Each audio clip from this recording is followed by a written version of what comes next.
Dragon din.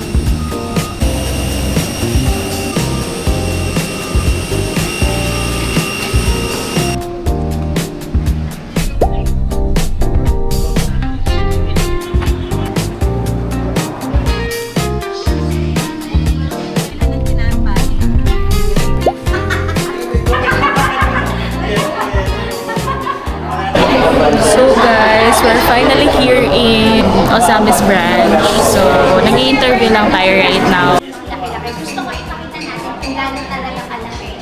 Dito po yung ano natin.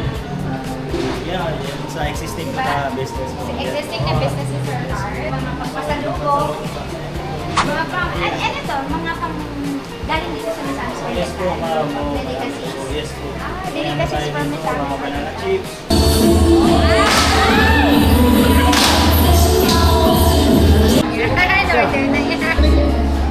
Chicken paninis. Ay, perfect! Mapalaban talaga yung ano niyo, ma'am. Yung diet niyo po. Wow!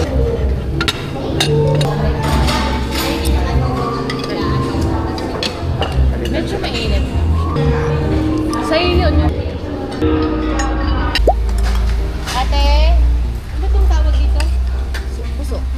Ate, puso ka nga. Puso? Puso. Buti nagle-lechon talaga sila dito na nakakatawa. Yes. Di ba mayroon dyan? Gawaan na lechon nandyan sa Manila. Nung bumalik na ako sa mga ganyan. Ang napapapakopera. We're so grateful din kasi nakita namin. Ito na sa totoo na. So guys, it's our 4th day here in Mindanao. And we're finally here in Pagadian. So, bumiyahe kami from Cagayan de Oro ng 6 to 7 hours kasama ng mga stopover. So, we're here na sa Pagadian para mag-shoot.